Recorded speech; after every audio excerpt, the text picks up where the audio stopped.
नमस्कार विनीत जी। नमस्कार। आपका राष्ट्र धर्म संवाद में स्वागत है। जी। आजकल लव जिहाद के मामले बहुत ही चर्चा में हैं। आपने एक लड़की का नाम सुना होगा, मोनालिसा, जी, जिसने एक अभी हाल ही में मुस्लिम लड़के से निकाह किया, पर लोग इसे पर्सनल चॉइस कह रहे हैं। आपका विश्लेषण क्या कहता है? धन्यवाद अदिति जी। राष्ट्र धर्म संवाद के सभी दर्शकों को कोटि कोटि आभार। धन्यवाद। अदिति, इसे चॉइस कहना ही सबसे बड़ा धोखा है, क्योंकि यह एक कोल्ड ब्लडेड मैन्युफैक्चर्ड चॉइस है। और मोनालिसा जैसी लड़कियां तो सिर्फ एक चेहरा मात्र हैं।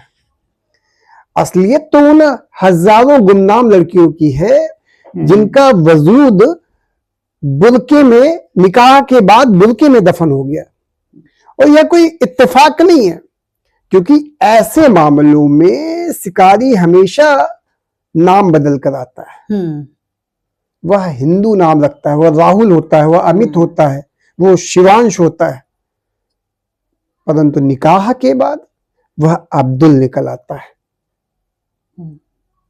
तो मैं इसे चॉइस और प्यार का नाम तो बिल्कुल नहीं कह सकता। हाँ, ये जो चीजें हैं, ये डेमोग्राफिक वॉर, जनसांख्यिकीय युद्ध का नाम सुना होगा आपने, जिसका मकसद केवल आबादी बढ़ाना और सनातनी जड़ों को काटना है। तो इसे पर्सनल चॉइस कहना तो एक प्रकार से मूर्खता ही कही जाएगी।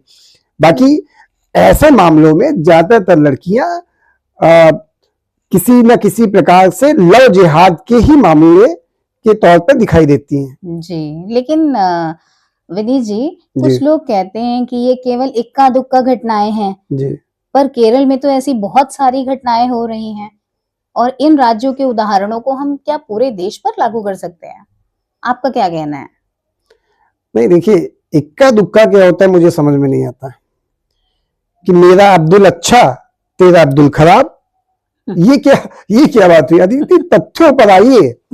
केरला के पूर्व मुख्यमंत्री होमान चांडी ने खुद विधानसभा में स्वीकार किया कि वहां हजारों लड़कियों का धर्मांतरण हुआ है। अभी आपने एक फिल्म देखी होगी, द केरला स्टोरी। हाँ जी, हाँ जी। अभी पार्ट 2 भी आ गया है शायद इसका। देखिए, ये उन बेटियों का दस्तावेज है जिन्हें प्यार के नाम पर फंसाकर ISIS के नजर में झोंक दिया गया। और यह एक वेल प्लान्ड सिंडिकेट है। इसमें बाकायदा फंड्स आते हैं, लड़कों को ट्रेनिंग दी जाती है कैसे हिंदू लड़कियों को फंसाना है और कैसे उन्हें परिवार से अलग करना है, कैसे उनके दिमागों में पेरेंट्स के खिलाफ भरा जाता है, जिहाद के नाम पर भरा जाता है, और फिर उसके बाद कैसे उन्हें धर्मांतरण के लिए मजबूर करना है। इसकी पूरी ट्रेनिंग होती है उनके पास। तो ये आप जब फिल्म देखेंगे केरला स्टोरी, तो इसमें आपको पूरी तरीके से चीजें दिखाई जाएंगी कि एक मुस्लिम लड़का किस तरीके से हिंदू लड़कियों के दिल में एक सॉफ्ट कॉर्नर बनाता है पहले, उसके बाद धीरे धीरे वो उनके पेरेंट्स के खिलाफ जहर भरता है।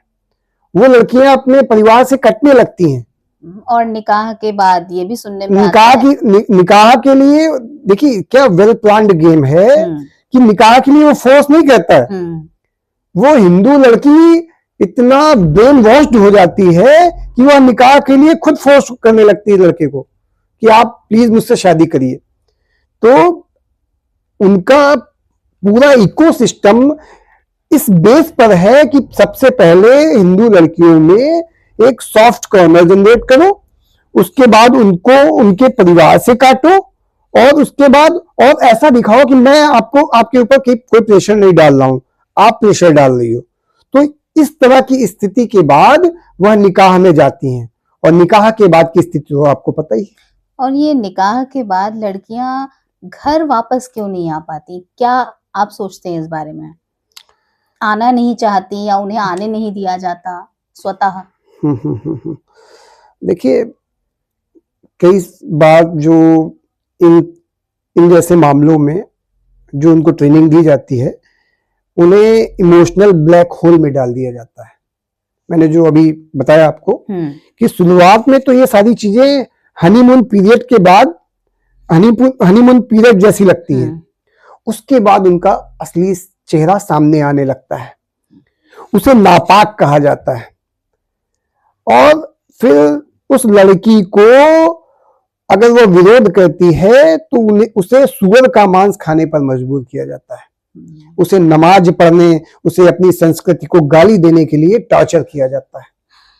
और सबसे खतरनाक बात यह है, विरोध करने पर उसका अंजाम श्रद्धा वाकर जैसा होता है। श्रद्धा वाकर का नाम सुना है? बिल्कुल। उसके बॉयफ्रेंड ने उसके 35 टुकड़े करके एक एक टुकड़ा जंगल में डाल रहा था। परिवार से कट चुकी थी लड़की, और वह इस तरीके से उसने टॉर्चर किया कि वो लड़की नहीं, माले गनीमत जैसे, मतलब इसमें कहा जाता है कि युद्ध में लूटा गया सामान, या युद्ध में लूटी गई वस्तु जी। तो यह मानसिकता एक कसाई नुमा मानसिकता है, जिसमें शिकार को पहले पुचकारा जाएगा और फिर बेरहमी से हलाल कर दिया जाएगा। तो अदिति, हिंदू समाज और बच्चियों के अभिभावक इन सबके लिए एक चेतावनी है। आप क्या उनको चेतावनी देना चाहेंगे? हिंदू समाज के लिए स्पेशली। देखिए, मेरी चेतावनी सीधी सीधी है कि भाई, आप सोना बंद कर दीजिए, जाग जाइए। आप जाग जाइए, अभी भी वक्त है। अपनी बेटियों को केवल लाड़ प्यार मत दीजिए, उन्हें शत्रुओं को पहचानने की शक्ति दीजिए।